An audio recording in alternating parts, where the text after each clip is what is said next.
Okay, hey Benny.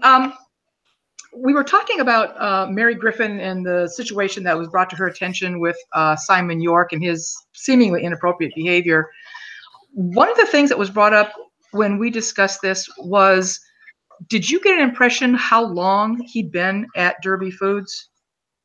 No. It was kind of hard to judge because there's not that much information other than they said he was, kind of an up and comer that kind of pushed his old boss to try some new things. And so I didn't get a feel for, how long he had actually been with them. Yeah, because we all agreed that him going down and having his fit down at the production line was really out of line, and that was he crossed the line. That was not a good thing. Yeah, lots of lines there.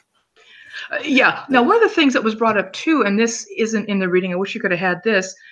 Could this be his first exercise opportunity at management? That's the impression I got. He was the assistant manager, but what other training had he had? What had they, had he been to those manager review meetings and seen how that other worked? Did he know what the protocols are in the business for resolving issues, or if there's a problem, how to, there's usually steps on how to go through that. And he just kind of barreled over everybody and went to try to resolve what he saw was the problem, and instead of following the proper procedures. Right. I think his aggression too, just going down there and making such a scene, makes me wonder the way. What's the guy's name? Who brought it to Mary's attention? Said, Griffin? hey, yeah. He gave me the impression that that's not how Derby Foods works. My question then is, Simon even aware of the mission statement, the corporate mission statement? Yeah. Is he aware? Has he had any other management training, or what is acceptable for us here and how we work? Yeah. After he left Mary's office, she kind of thought on it, having this just dumped in her lap. But she seems to have a good rapport, a good relationship with Simon, and she knows him, she knows his work. But it makes me wonder if he had any training or orientation way back when he first started that could have maybe avoided this as well. Yeah. Maybe the company policies and procedures are just kind of expected but not published or taught, or because if everybody's got real long tenures like the old manager did, and everybody's used to doing it, because it does talk about the other managers are all excited about some of his new ideas. So it's like, is everything just all old and ingrained so, but there's definitely ways to do it and not do it, and he hadn't gone about it the right way. Right. Looking at the agenda that we kind of went by kind of loosely, we kind of tangented in a few places and had some good comments. But what did you see as Mary's role in establishing the corporate culture at Derby Foods? It sounds like as her position as vice president is she's the one that's in charge of enforcing their perceived policies and procedures and the way things are done, and making sure that all the managers are trained properly and with the right what they're supposed to do. Okay, yeah. Did you see anything in the case study? And there were some gaps. We admitted that there were some gaps, and we would have liked more information. But did you see anything that would make you think Mary was working maybe unconsciously against the culture at Derby Foods? It's kind of hard to tell. It's like you said, there's too many gaps and unknowns to see, is she working to try to change the culture? Is that part of her job, was to try to change things? So that's why she brought in this young gun, so to speak, to kind of help shake things up. But at the same time, did she go too far in not giving him quite the right training and you know, setting the proper expectations for him and what, you know, the corporate culture that they have there mixed with the changes that maybe she's trying to create, and you know, nobody really wants a company to go backwards, but if you're not moving forward, you are moving backwards. So, and it kind of sounds like, you know, they'd been just kind of, yeah, we just do the same old things, you know, because they're a real old company.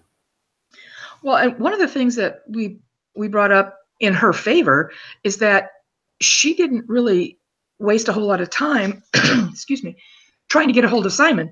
No. She had her secretary call him right away to set up a meeting to discuss these things. But I think he, pardon me, excuse me.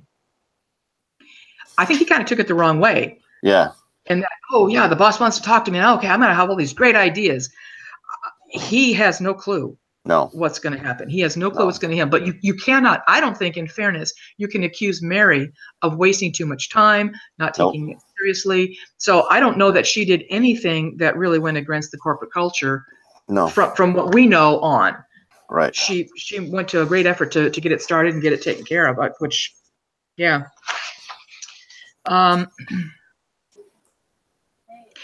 We talked a little bit too. What kind of management style do you think Benny was trying to project from that Harvard, the coercive business style? What's the other one? Affiliative.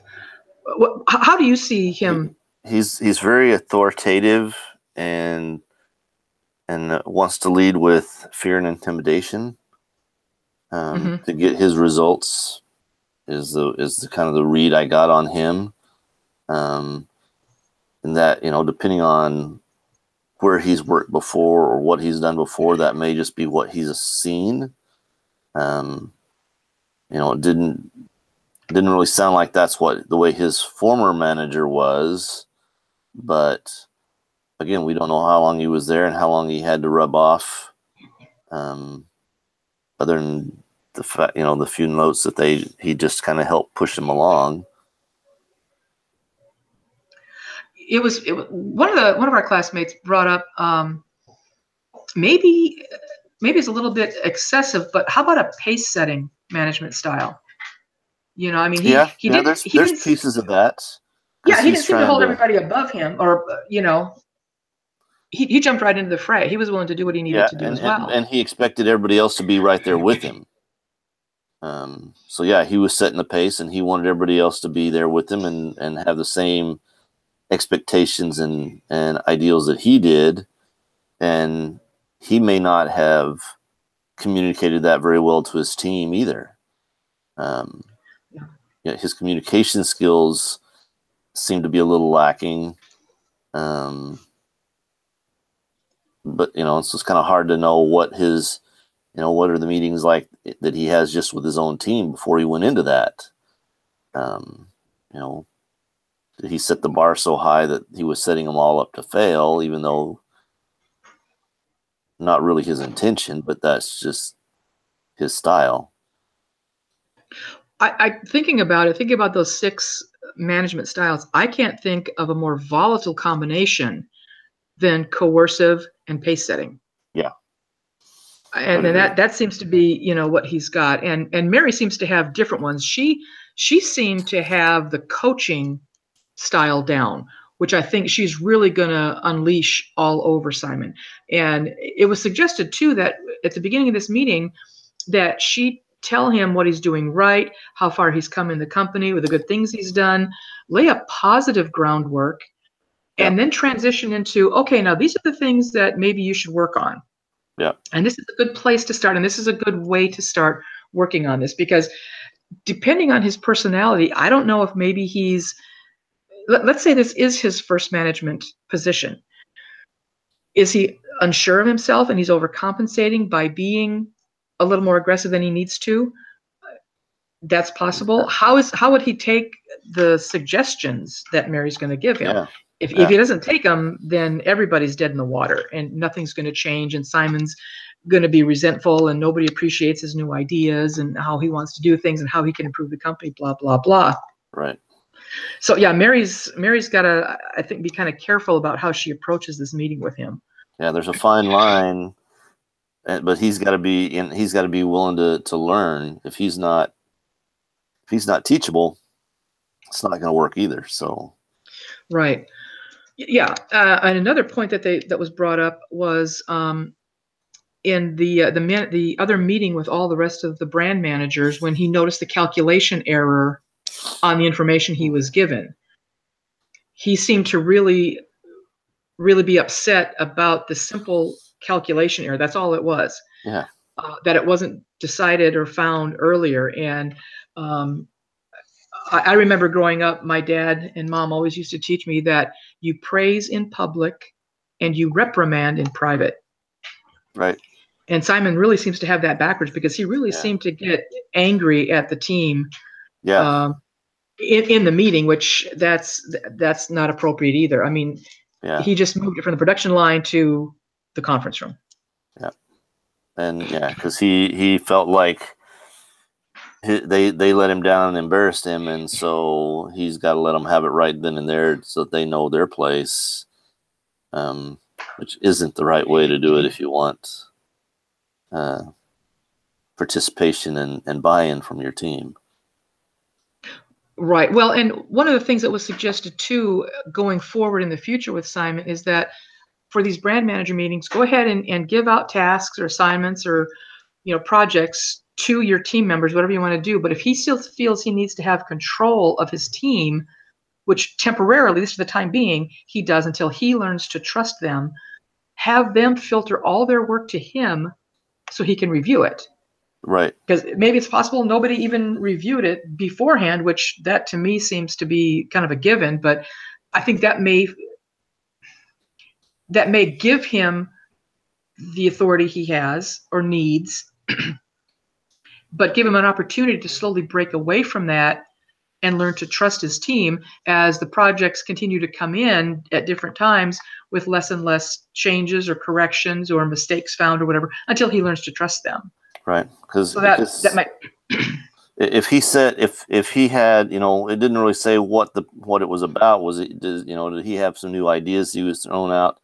He had thrown a task to his team and didn't give them enough time to properly vet it and everything beforehand. He said, "Hey, I got to have all this and these numbers right now before the meeting," and gave it to him, with an hour's notice or 2 hours notice, just something that way too. He could have been setting it up because nobody really had a chance to really vet and look at what anybody else had done. And so then they go to the meeting and, there's a math error, and that's going to reflect poorly on me. I got to let these guys know that, this would have been a career killer for somebody. Probably not really going to be a career killer.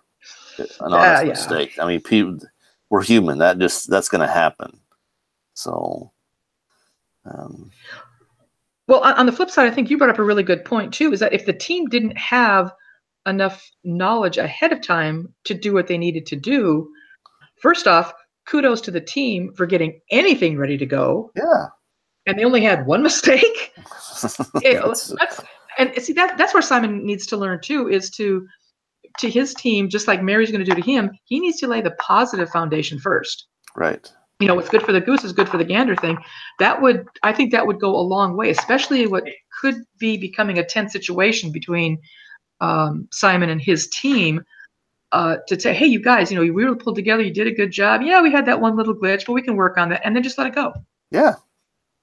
Yeah. So it seems like there's a little bit lacking. So it's kind of hard to tell, okay, what was really going on, what's going on in the background with these other pieces and parts, and to have the whole story.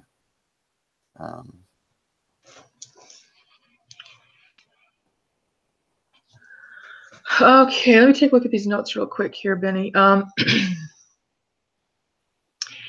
Can you think of anything else from previous readings that we've had so far this semester that might apply that we've missed? We talked about the different management styles. that Mary has, that Simon seems to have, maybe he could get.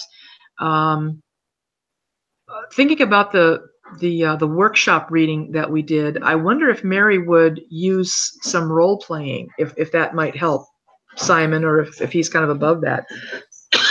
Well, I think it's going to depend on the attitude. You know, when after she, you know, she's going to praise him, tell him, hey, everything's going, you know, we're seeing real good results from these ideas, but now we need to talk about, you know, a little bit of your style and how he takes that. If he gets all defensive and, oh, you know, you're just trying to push me down, then role playing or some of those coaching is not going to be real easy. Yeah, that's kind of the point we seem to go back to, is how is Simon going to take this? And being that he was so eager to have this meeting with Mary, not really knowing the purpose of it, you know, he's got all these great ideas. He's going to give more ideas to the company. I really wonder how he's going to take this meeting with Mary. I would tend to say like 60-40. He's not going to take it very well. Yeah. He's going to be real defensive and you know, and that could be a good thing too, because he may have good ideas, but he may have anger management issues that it's better to find out now and get them stopped and resolved, or let him go. And then they'll just have to work on, you know, with bits and pieces of what he left them than to have all the other problems that could lead to if it's not checked. Right. And for the time being, at least, Mary's probably going to have to keep a closer eye on him, have more one-on-ones with him, and give him more feedback and give him more suggestions. And I wonder too if it would be appropriate for them to go over the corporate mission statement together, because like all of us, I think, agreed that hasn't been approached, and he needs to know what the overall goal within Derby Foods is, and that's what everybody else is abiding. You know, can you get on board with that too? Yeah, the expectations and you know, the set things on, you know, if you have a problem with this or you find a problem with that, you know, so like you found a problem with this packaging, well, you don't go to the guys down on the floor. They're probably not the ones that had anything to do with it. That could be outsourced. So you got to, you know, you take it to the production manager and say, hey, look, we found these problems. We need to get this stopped before it can, you know, mess up this campaign that we're doing. And then the proper procedures followed to get it, you know, instead of going down and yelling at the guys that may not even have anything to do with it. Yeah, or flipping the table. You know, hey, Simon, okay, yeah, you went down to production and you let it fly down there, but what would have happened if the tables would have been turned and or the production manager came and started yelling at your team? Yeah. You know, and I think he'd be all over that. You know, you got a problem with my team, you come to me as the leader. Well, then that needs to be expressed and considered across the board. So yeah, there's a lot of learning opportunities for Simon, but I think the bulk of this is on Mary. Right. The way she handles it, the way she presents it. You know, and based on what we read, I don't think she's going to have any problems there. She's gonna go into it. It's going to be back to Simon and his attitude, and, you know, does he freak out when she says, we need to, you know, ratchet this back and not do this in public, and we don't treat the teams this way. And yeah. So, and she seems to know him. That was kind of, like I said, that was established early on, you know. So yeah, she can probably already have this mindset in her mind about what kind of a person he is, and, you know, she can kind of put everything else aside and address him as opposed to somebody else. And then the last thought I had too is, if she knows him, then maybe there's something else going on in his life and he's overcompensating. Right. Yeah, he's definitely. All stressed out. He's all stressed out, you know. He just found out his mom's sick, or his wife's got problems, or that, you know, he's whatever, you know, lots of life problems that could be causing stress, and he's freaking out and doesn't know how to react to that pressure, and he's just acting out. Or like somewhere in the reading, Covey's book, it's talking, you know, going back to ingrained habits. With this week's reading, that this being, you know, where's your center point, and when things aren't quite going the way you want, we tend to revert back to known qualities and training. And so, something could be going on that's got him freaking out, and maybe he's not really that way. Maybe he's not really the authoritative, over the top guy, but something set him off, and he's, and maybe she will be able to pull that out to see, because she does know him. Hey, this really isn't you. What's going on? What, we got to get you back to where you need to be. So, that's a really good point, Benny. Nobody else brought that up, because I think at least in American corporate culture, we're trained, keep home at home, keep work at work. Yep. But it's okay to bring work home. Yeah. Okay. But for the most part, you need to keep the personal out of work. And if he's trying to do that, okay, then more power to him. But at least he needs some place that he can at least talk to somebody at work privately, quietly, about maybe what's going on, so that at least somebody understands. I was always a big proponent with my kids when they were in school that if there's something going on at home, something, an illness or a death or, economic problems or, whatever that could affect the kids in school, the teacher needs to know that. If their behavior is weird at school, the teacher needs to know why, and vice versa. If my kids are getting bullied or picked on or, whatever at school and causing them to come home and act out toward a brother, well, what the heck? I need to know exactly what's going on. Yeah. So, and just the one person, just as one supervisor, just Mary, that's all. Yeah. I would trust her with confidentiality. Obviously, Simon's not going to be spreading this all over work. So just somebody but yeah, that's a really good point that we didn't come up with, that maybe there's something else going on outside Derby Foods that is contributing in a major way to the way he's behaving. Yeah. That's a really good point. So that's a really good point. There's just, and maybe that's why they do leave all the holes, is so that we have to think and try to fill them in. Yeah. But that's so. Yeah. Okay. That's about all we went over, Benny. I'm going to stop the recording and then share with you some other stuff that we talked about. So let me stop this right now. Just hang on a second.